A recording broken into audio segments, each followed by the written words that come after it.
안녕하세요. 축구 전문 기자 한준입니다. 부상으로 2024-2025 시즌 유로파리그 프랑크푸르트와 8강 2차전 경기 독일 원정에 불참했던 손흥민 선수가 발부상이 악화되면서 시즌 아웃이 될 수 있다는 보도가 나왔죠. 이 기사를 보시고 많은 분들이 걱정하고 계신데요. 손흥민 선수의 상황에 대해서 엔지 포스테코글루 감독이 조금 전 직접 공식 기자회견을 통해서 설명했습니다.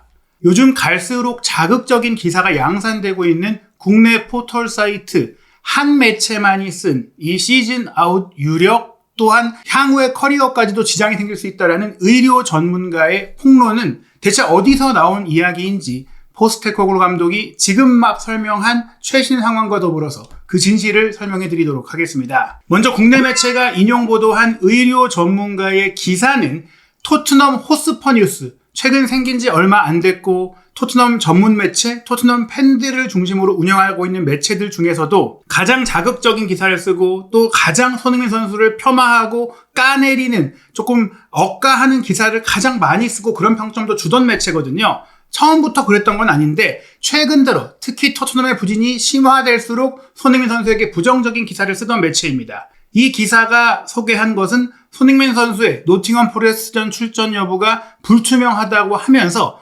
실제 스포츠 과학자이자 물리치료사로 활동하고 있는 라즈팔 브라르 박사의 정보로 그의 설명을 통해서 이야기가 나오게 돼요.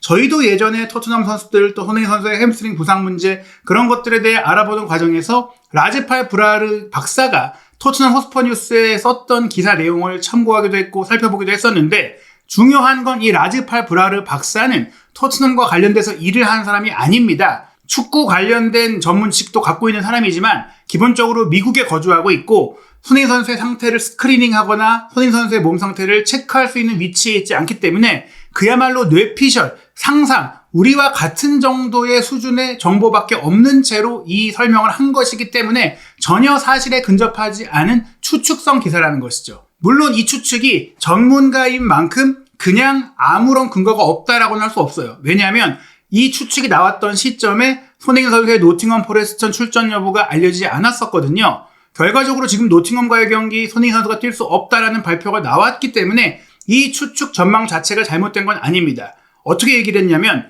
발에 가해진 충격, 발 타박상은 까다로운 문제라고 했습니다. 발이 구조적으로 복잡할 뿐만 아니라 축구 경기 중에 가장 많은 부담이 가해지는 부위이고 또 그래서 최고 수준의 경기를 할 때는 더욱더 많은 폭발력과 에너지와 또 활동량이 필요한 만큼 이 발부상, 발타박상은 실제 이 부상의 정도에 비해서 회복이 더 까다로울 수 있다는 거예요. 이런 부상은 하루하루 상태를 지켜봐야 한다. 근육 부상, 인대 부상 이런 것들은 결국 스크리닝을 하고 검진을 하고 그에 따라서 아물고 회복되고 이런 것들이 있는데 발 통증은 발을 딛고 움직일 때마다 그 상황이 다르고 통증이 달라지고 다른 문제로 옮겨갈 수가 있기 때문에 매일매일 그냥 보면서 파악할 수밖에 없다는 것이죠. 치료를 하면서 그 활동을 해보고 훈련과 움직임을 해보면서 그 반응을 확인하면서 출전 가능 여부가 결정된다고 했는데 아무래도 그런 부상이다 보니까 애초에는 장기화될 수 있는 부상, 햄스트링이나 근육이나 혹은 인대라든지 이런 다른 부상들이 발생했을 때는 바로 못 뛴다라는 진단이 나오게 되는데 그런 부상이 아니다 보니까 이 타박상 통증이 있는 상황이다 보니까 원래는 독일 원정도 최대한 동참을 해보려고 훈련을 준비해왔던 것이고 기다려본 것인데 그게 안 돼서 결장을 한 거거든요. 그리고 나서 토트넘이 노팅엄과의 경기를 영국 시간으로 월요일 밤, 한국 시간으로 화요일 새벽에 치르니까 그 정도 휴식 시간을 주면은 뛸 수 있지 않겠냐라고 생각을 할 수가 있는데 아직 팀 훈련에 복귀하지 못했다면 노팅엄전도 결장할 가능성이 높다라고 브라르 박사가 이야기를 하게 돼요. 이거는 어디까지나 그냥 부상이 조금은 길어질 수 있다는 정도지 시즌 아웃이 될 수 있다, 앞으로의 커리어에 지장을 줄 수 있다 이런 얘기는 전혀 없습니다. 그저 브라르 박사도 만약에 손흥민 선수가 노팅엄과의 경기가 열리는 시점에도 회복이 가능하고 훈련이 가능하다고 해도 좋은 몸 상태, 체력을 유지하고 또 유로파리그에 더 집중해서 유로파리그 경기 그 중요한 순간에 완벽한 몸 상태로 돌아오는 게 중요하기 때문에 신중하게 접근을 해야 된다. 장기적으로 선수단의 건강 상태, 유럽 대회 성과를 생각해서는 솔직히 프리미어리그에서 어떤 성적을 내도 유럽 대항전 진출권을 얻을 수가 없고 또 아무리 부진해도 어지간해서는 강등되기 어려운 강등권 팀들의 성적이 워낙에 안 좋은 상황이니까 굳이 무리시킬 필요가 없다. 손흥민 선수는 분명 리더십도 갖춘 주장이고 또 수비를 무너뜨리는 결정적인 역할을 해줄 수 있는 선수인데 최근 그런 것들을 못해왔던 것도 이런 부상을 달고 계속 뛰었기 때문이라고 생각이 되니까 회복을 어느 정도 했다고 해도 노팅엄전은 안 뛰는 게 좋다. 리스크를 감수할 필요가 없다. 이런 정도의 얘기를 한 것이지 시즌 아웃이 될 수도 있다. 앞으로의 커리어까지 즉 은퇴까지 고민해야 될 정도의 심각한 부상이다. 그런 얘기는 전혀 존재하지 않습니다. 그런 얘기는 그 이전에 막 부상이 발생하고 그 경기에 불참하는 게 알려졌을 때 토트넘 팬 미디어 중 또 다른 매체인 릴리 화이트 로즈를 운영하고 있는 존 웬햄이 토트넘 뉴스와 인터뷰에서 우리는 그의 부상 정도를 알지 못하는데 심각한 상태일 수도 있다라고 그냥 혼자 추측한 내용이 전부예요. 그 정도 심각한 상태가 아니었다면 주장이니까 본인이 뛰진 않더라도 원정을 동행하고 함께 훈련을 지켜보고 또 거기서 리더십을 발휘하고 역할을 하고 응원을 하고 경기를 지켜볼 수 있는데 가지 못할 정도였다라는 것은 그러니까 비행기를 타고 몇 시간 고정된 자세를 취하는 것조차도 부담이 되고 무리가 될 정도이면은 이거 아주 심각한 부상일 수도 있다라고 걱정하고 우려하는 내용만 있었을 뿐인데 그런 내용들을 조금은 자극적으로 팬들이 놀라게 그래서 클릭할 수밖에 없게 만드는 기사를 국내 매체가 과장되게 썼던 것 뿐인 것이지 실제로 영국 현지에서 믿을 만한 기자나 혹은 실제 영국 프리미어리그에서 활동하고 있거나 토트넘에서 일했던 그런 의료진이 얘기한 게 아니라 그냥 토트넘 팬미디어가 접촉한 비전문인이나 혹은 현장에 없는 사람들이 언급한 것일 뿐이다. 그래서 걱정할 필요가 없다라고 말씀을 드리는 거고요. 물론 그렇다고 해서 이번 노팅엄과의 경기에 출전할 수 없다라고 한 손흥민 선수의 몸 상태가 괜찮다, 문제없다라고까지 할 수는 없을 텐데 정확하게 그런 포스테코글루 감독이 노팅엄과의 경기를 앞둔 기자회견에서 어떻게 말했는지 이야기를 해드리겠습니다. 프랑크푸르트 원정 당시 머리 부상을 입었던 메디슨의 상태 그리고 아예 원정에 불참했던 손흥민 선수의 상태에 대해서 현장 취재 기자들이 질문을 했는데요. 그에 대해 일단 포스테코글루는 독일에 다녀온 이후 어제 하루 금요일은 완전히 휴식을 취했습니다. 우리가 금요일 새벽에야 런던으로 돌아왔기 때문에 금요일에는 그냥 푹 쉬었고요. 이제 토요일이 됐고 월요일에서 경기를 준비하기 시작했는데 메디슨은 솔직히 몸 상태가 조금 안 좋을 것이다. 그래서 월요일 경기에 나설지도 미지수다. 하지만 그 외에 나머지 선수들은 훈련을 일단 토요일에 소화를 했고 몸이 조금 뻐근하고 힘든 건 있지만 월요일 밤 경기에는 나름 모든 선수들은 출전할 수 있다라고 했어요. 그래서 아마도 메디슨도 출전할 수 있는 상태가 되더라도 아마도 쉬게 할 것 같고 그 외에 나머지 추가적인 부상자가 없는 가운데 손흥민 선수는 일단은 원정을 안 갔잖아요. 푹 쉬면서 어떻게 호전이 됐는지에 대한 질문이 있었는데 여전히 출전이 어렵다라고 이야기했습니다. 노팅엄 포레스트와의 경기 뛸 수 없다라는 것인데요.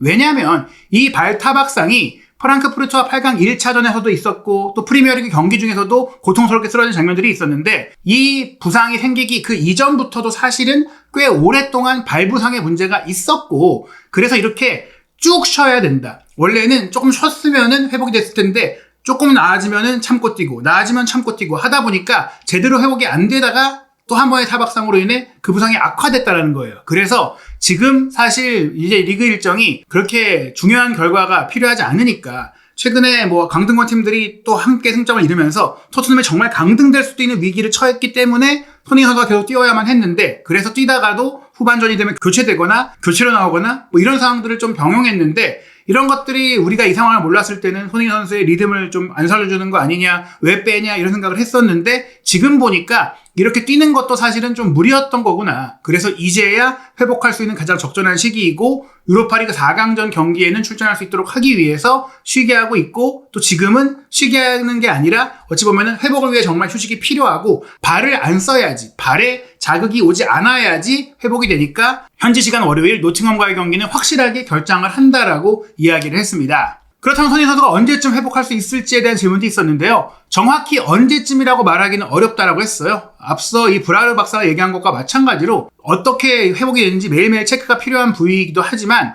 꽤 오랫동안 발부상의 문제를 안고 있었기 때문에 게다가 지금 이 경기를 뛰지 않고 쉬었는데 이 통증 상황이 나아지기는커녕 오히려 악화됐다라고 이야기를 한 거예요. 그래서 이제는 완전한 휴식을 줘야 된다. 훈련도 안 하고 쉬다가 통증이 없어지면 훈련해보고 경기 출전 감각을 끌어올려보는 그런 상황이 될 것 같다. 이렇게 얘기를 하면서 프랑크푸르트와의 2차전 그리고 노팅엄전까지가 딱 휴식을 주기에 가장 좋은 시기라고 이야기를 한 겁니다. 그리고 독일 원정이 동행하지 않았던 것도 일부 팬들은 왜 안 갔냐, 주장이 안 갔냐 이런 말도 안 되는 억가를 했다라고 하는데 손흥민 선수가 본인은 가지 않았지만 선수들과 계속 연락을 주고받았다라고 얘기를 했어요. 실제로 경기 끝나자마자 메시지를 올리기도 했는데 독일에 데려갈지에 대해서도 사실은 논의를 했는데 본인은 물론 또 가고 싶은 생각이 있었겠지만 손흥민 선수가 유로파리그 4강전에 나설 수 있는 가능성을 최대한 높이기 위해 남겨두는 게 낫다라고 판단을 했다는 겁니다. 즉 이동하는 과정 속의 움직임, 비행기 탑승조차도 역시나 부상을 조금 호전되는데 부정적인 영향을 미칠 수가 있으니까 데려가지 않았다라는 것이죠. 그런데 이 얘기는 자칫 여기서 무리를 하면 정말 유로파리그 4강전 일정도 못 뛸 수 있을 정도로 우려되는 부상이 있다라는 거예요. 그러니까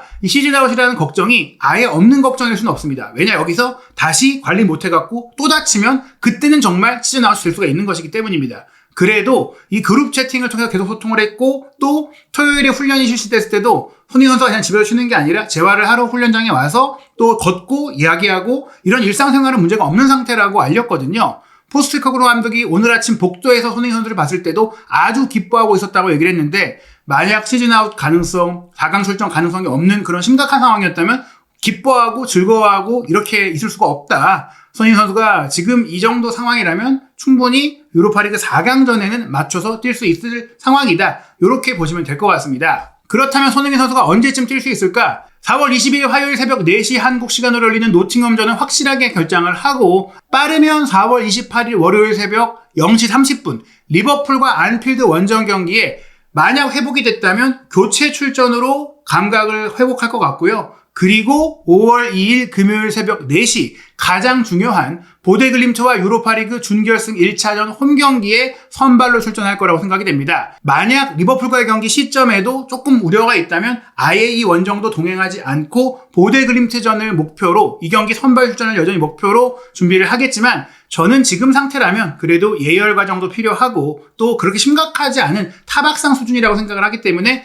리버풀전 동행하고 교체 정도로 나오지 않을까라고 생각을 해보고요. 보데글림트와 4강 1차전은 그리고 확실히 이 5월에 있을 6경기 중에 리그 경기는 조금 건너뛰면서 뛴다고 하더라도 보데글림트와 2경기 그리고 5월 22일 새벽으로 예정되어 있는 유로파리그 결승에 오를 경우 그 경기 분명히 선발로 뛸 것이다라고 말씀드릴 수가 있습니다. 물론 회복 과정에서 또 그 이전의 경기들을 뛰면서 다른 문제가 생길지는 지켜봐야 되겠지만 지금의 상황은 시즌 아웃 내지 은퇴에 대한 걱정을 할 정도의 그 정도는 아니다. 그 정도였다면 이미 프랑크푸르트와의 8강 2차전을 준비하는 훈련장 현장에 런던에서 있었던 훈련 현장에 모습도 못 드러냈을 것이다. 이렇게 말씀드릴 수 있겠습니다. 한편 손흥민 선수는 아디다스 글로벌 앰버서더죠. 글로벌 모델인데 본인의 이름을 담고 본인만을 위해 제작된 시그니처 축구화가 나오는 선수들이 거의 없잖아요. 손흥민 선수는 지난해에 이어 올해도 시그니처 축구화가 출시가 됐는데 이번에는 손흥민 선수의 의견과 아이디어가 더 많이 반영된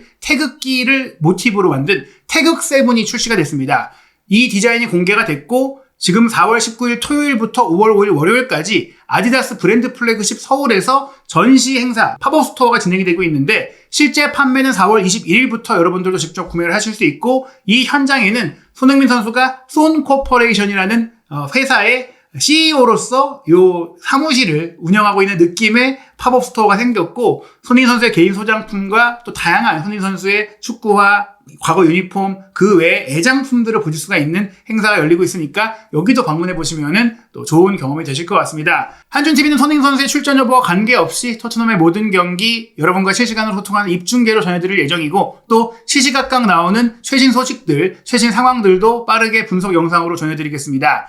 한준TV 구독, 좋아요, 알림 설정이 한준TV 운영에 큰 힘이 되고요. 또 한준TV 유튜브 채널 멤버십 회원에 가입해 주시면 한준TV가 잘 운영될 수 있는 또 큰 힘이 될 수 있으니까요. 많은 관심 부탁드립니다. 또 애국기업 인프레시와 함께 한준TV가 6.25 참전용사분들을 후원하는 프로젝트 후원 굿즈도 소개하고 있는데요. 올 여름을 겨냥해 새롭게 나온 플라워 오브 피스 티셔츠 이 티셔츠 어떤 티셔츠인지 또 어떤 의미를 갖고 있는지에 대한 영상도 끝까지 시청 부탁드립니다. 최근 한 제보 영상이 국내에 퍼지며 많은 사람들을 충격에 빠뜨리고 있습니다. 앞서 그 영상부터 보시겠습니다. 이곳은 어느 한 집의 내부입니다. 갈라진 벽, 무너진 천장, 씻는 것조차 힘들어 보이는 화장실.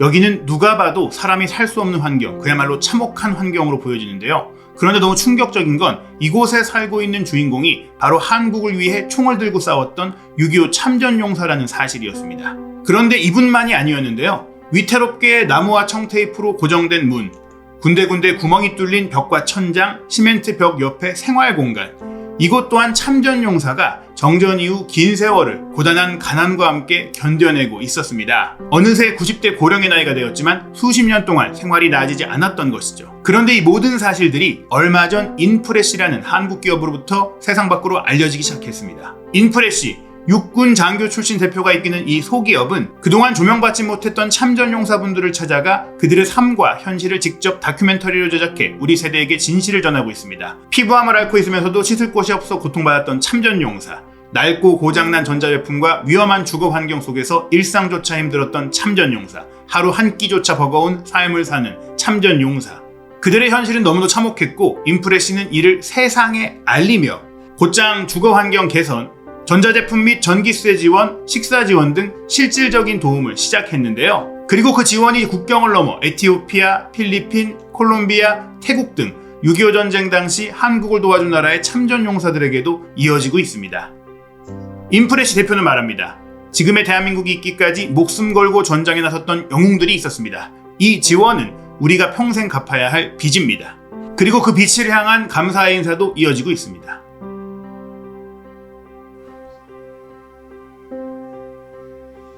최근 인프레시는 역사적 상징을 담은 제품을 세상에 내놓았습니다. 플라워 오브 피스 티셔츠.